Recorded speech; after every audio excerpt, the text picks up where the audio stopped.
Pasukan Lebanon Hizbullah kembali melakukan penyerangan terhadap tentara Israel yang sedang berkumpul. Adapun insiden itu terjadi di sekitar lokasi militer Al-Malikiyah. Tak main-main, Hizbullah melancarkan serangan tersebut menggunakan roket Burkan. Dikutip dari Al-Mayadin, roket Burkan terkenal sangat mematikan dan merusak. Adapun serangan itu dilancarkan oleh Hizbullah pada Rabu 3 Januari 2024 pada pukul 15.40 waktu setempat. Selain di Al-Malikiyah, roket Burkan juga diarahkan ke lokasi militer Bayat Blida. Di lokasi tersebut, Hizbullah juga menyerang tentara Israel yang sedang berkumpul.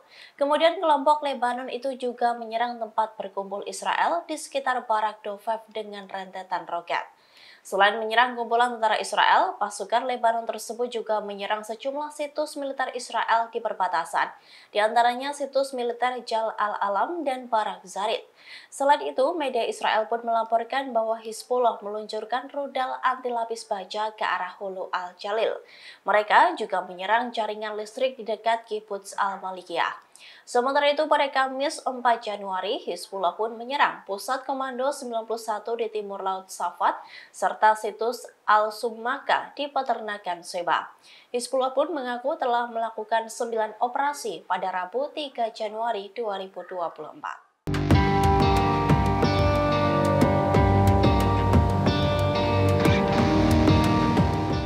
Perang Hamas dan Israel hingga kini masih terus berlangsung sejak 7 Oktober 2023. Amerika Serikat sebagai pendukung terbesar Israel secara terang-terangan menyebut bahwa Zionis tak akan mampu melenyapkan Hamas. Dikutip dari Al-Mayadin, hal itu diungkapkan oleh juru bicara Keamanan Nasional Gedung Putih John Kirby pada Rabu 3 Januari 2024.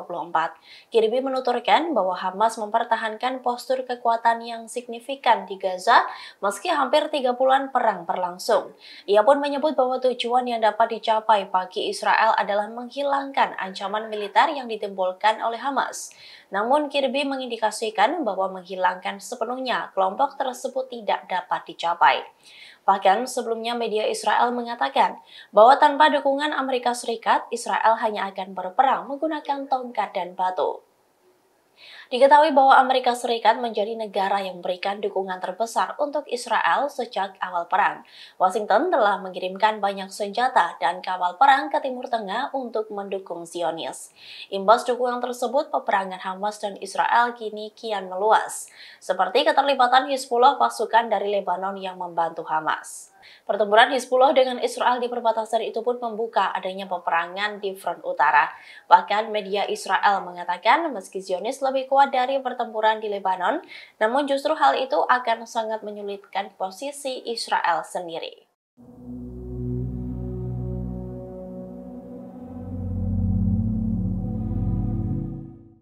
Ketegangan di permukiman Kiryat Shmona di Israel Utara kini meningkat seusai tewasnya pejabat tinggi Hamas Saleh al-Arouri, di mana permukiman tersebut terancam akan menjadi sasaran gempuran dari Hizbullah sebagai upaya serangan balasan.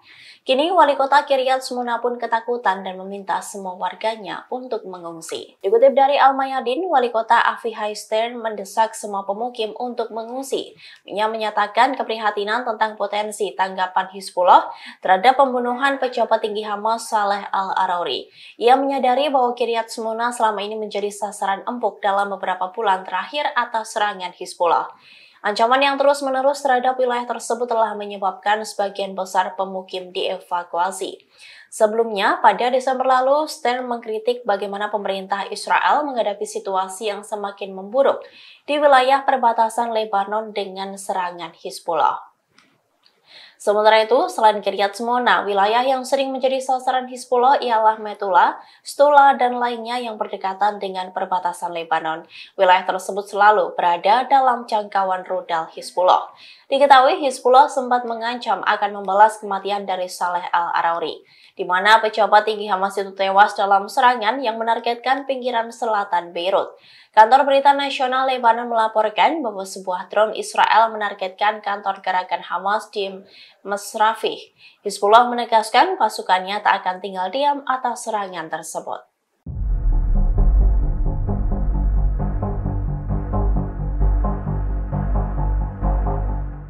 Pemboman yang terjadi di Kerman, Iran telah menewaskan 103 orang.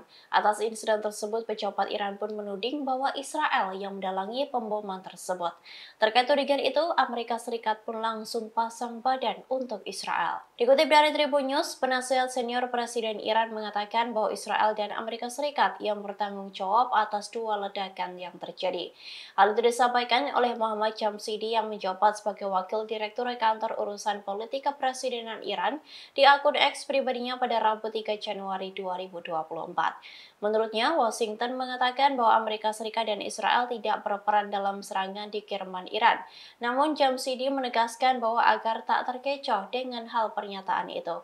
Ia menyebut tanggung jawab atas kejahatan tersebut terletak pada kedua rezim itu. Namun, tudingan Jamshidi itu pun dibantah oleh Amerika Serikat. Menurut juru bicara Keamanan Nasional Amerika Serikat John Kirby, Amerika Serikat tidak memiliki bukti bahwa Israel berada di balik ledakan di Kerman. Sementara itu, juru bicara Departemen Luar Negeri Amerika Serikat Matthew Miller juga menegaskan bahwa Amerika Serikat sama sekali tidak terlibat dalam dua pemboman tersebut. Ia bahkan mengatakan bahwa pernyataan yang bertentangan itu sebagai hal konyol. Diketahui sebelumnya telah terjadi ledakan di sebuah acara yang digelar untuk mengenang Soleimani, jenderal tinggi Iran. Insiden itu pun menyebabkan sedikitnya 103 orang tewas.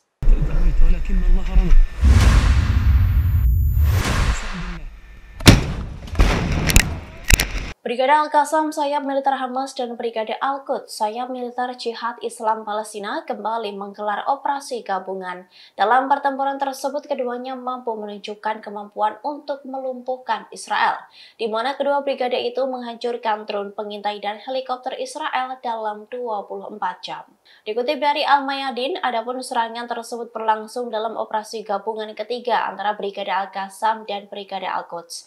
Keduanya mampu menembak jatuh pesawat pengintai Hermes 900 Israel dengan rudal anti pesawat. Adapun insiden tersebut terjadi di sebelah timur kota Gaza. Selain itu, Al-Qassam juga menembakkan rudal permukaan ke udara ke sebuah helikopter. Aksi itu terjadi di sebelah timur Khan Yunis. Sayap militer Hamas itu juga mengambil kendali atas pesawat tak berawak Israel saat melakukan misi di selatan lingkungan Zaitun di kota Gaza. Mereka juga menyerang markas Israel dan tempat berkumpulnya tentara di sebelah timur Jabal Al-Rais dengan mortir. Sementara itu, Brigade Al-Quds juga terus menghadapi pasukan Israel menggunakan senapan mesin untuk menghancurkan kendaraan canggih Zionis di jalur Gaza Utara. Al-Quds juga menembak dua tentara Israel di utara kamp pengungsi Burej hingga membunuh tentara Zionis tersebut.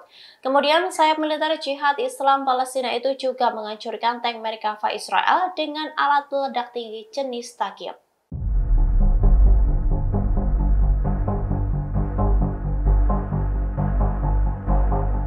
Perang udara Israel dan Hizbullah di perbatasan kini kian memanas seusai tewasnya pejabat senior Hamas Saleh Al-Arouri.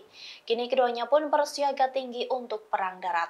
Namun hal ini justru memunculkan kekhawatiran dari Amerika Serikat hingga mencegah adanya peperangan tersebut. Dikutip dari Al-Mayadin, media Israel melaporkan bahwa seorang pejabat senior Amerika Serikat datang berkunjung ke Israel dalam upaya mencegah eskalasi yang akan mengarah pada perang dengan Lebanon. Pejabat yang diutus oleh Joe Biden itu ialah diplomat senior Amos Hochstein. Ia ditugaskan untuk mencegah eskalasi yang mungkin mengarah pada perang habis-habisan di Lebanon. Hochstein juga harus mendorong tercapainya kesepakatan mengenai demarkasi lahan. Hochstein dijadwalkan mengunjungi Palestina yang diduduki pada hari ini, Kamis 4 Januari. Ia akan bertemu dengan beberapa pejabat senior Israel termasuk Perdana Menteri Benjamin Netanyahu dan lainnya. Sebelumnya, Sekretaris Jenderal Hizbullah Hasan Nasrullah menegaskan bahwa pasukannya akan memerangi Israel tanpa ada aturan. Hal itu disampaikan seusai petinggi Hamas Saleh Al-Arouri tewas di Beirut. Ia mengancam akan melakukan perlawanan habis-habisan tanpa batas. Bahkan Hizbullah menegaskan mereka tidak takut melawan Israel.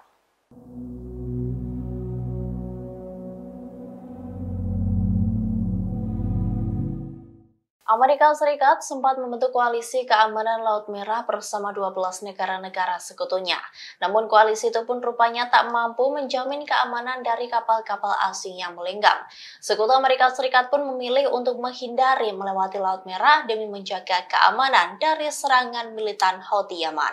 Dikutip dari tribunnews.com, sekutu AS itu mengalihkan rute pelayaran dari kawasan tersebut ketimbang kapal-kapal kargonya menjadi sasaran serangan Houthi Yaman. Keputusan menghindari Laut Merah itu dilakukan perusahaan pelayaran asal Denmark, AP Moller Maersk, dan perusahaan pelayaran Hapag-Lloyd dari Jerman. Kapal Denmark itu kembali menghindari Laut Merah menyusul serangan terhadap kapal kargo mereka pada akhir pekan lalu. Juru bicara perusahaan pelayaran Denmark itu mengaku bahwa pihaknya akan melakukan penyelidikan atas insiden yang berlangsung. Selama penyelidikan berlangsung, mereka akan terus menghentikan semua pergerakan kargo melalui area tersebut.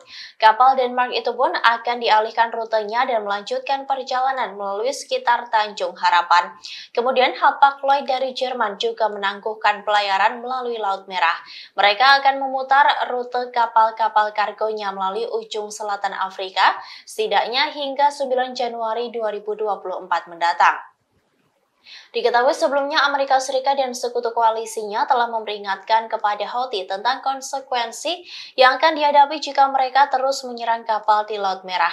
Namun peringatan itu pun membuat Houthi tak gentar dan tetap melancarkan serangan di kapal-kapal asing yang berafiliasi dengan Israel.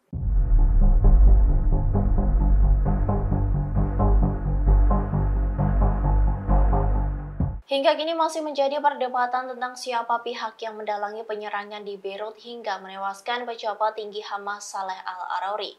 Pejabat Israel pun menuding Amerika Serikat yang melakukan serangan tersebut. Namun kini pejabat Amerika Serikat menuding Israel yang mendalangi penyerangan itu. Dikutip dari Al-Mayadin, pejabat Amerika Serikat yang tak ingin diungkapkan identitasnya mengaku bahwa serangan di pinggiran selatan Beirut merupakan serangan Israel. Pernyataan itu muncul setelah juru bicara Departemen Luar Negeri Amerika Serikat Matthew Miller memberikan pengakuannya. Ia mengatakan bahwa Amerika Serikat tidak diberi peringatan sebelum serangan pesawat tak berawak yang menewaskan orang kedua di Hamas. Namun berbeda halnya dengan pengakuan dari Israel. Zionis pun sesumbar bahwa serangan itu dilakukan atas saran dan desakan Amerika Serikat. Israel mengaku diminta untuk lebih mengurangi intensitas penyerangan yang berpotensi menghadirkan jatuhnya banyak korban sipil. Amerika Serikat menyarankan Israel melakukan serangan-serangan berintensitas rendah dan lebih terfokus. Namun hal ini ditafsirkan Israel sebagai perintah AS untuk memburu para pemimpin Hamas. Diketahui bahwa Wakil Kepala Biro Politik Gerakan Hamas Saleh Al-Arouri menjadi korban tewas pada Selasa malam. Hal itu akibat serangan yang menargetkan pinggiran selatan Beirut. Kantor Berita Nasional Lebanon melaporkan bahwa sebuah drone Israel menargetkan kantor gerakan Hamas di Masrafiyeh. Download Tribun X sekarang, menghadirkan lokal menjadi Indonesia.